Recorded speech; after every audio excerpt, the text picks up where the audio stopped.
when Scripture says that the Spirit of Jesus prevented them from doing so. Like, it just stopped it. It doesn't really provide a lot of context, but they didn't go into Asia. Instead, he has a vision that begins in verse 9, and we're going to read through this entire story and kind of dive back into it in bits and pieces later on.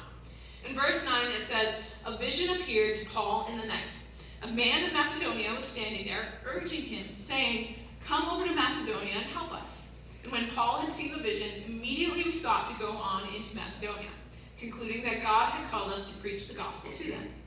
So, setting sail from Troas, we made a direct voyage to Samothrace, and the following day to Neapolis, and from there to Philippi, which is a leading city of the district of Macedonia, and a Roman colony. We remained in the city some days. And on the Sabbath we went outside to the gate on the riverside, where we supposed there would be a place of prayer. And we sat down and spoke to the women who had come together.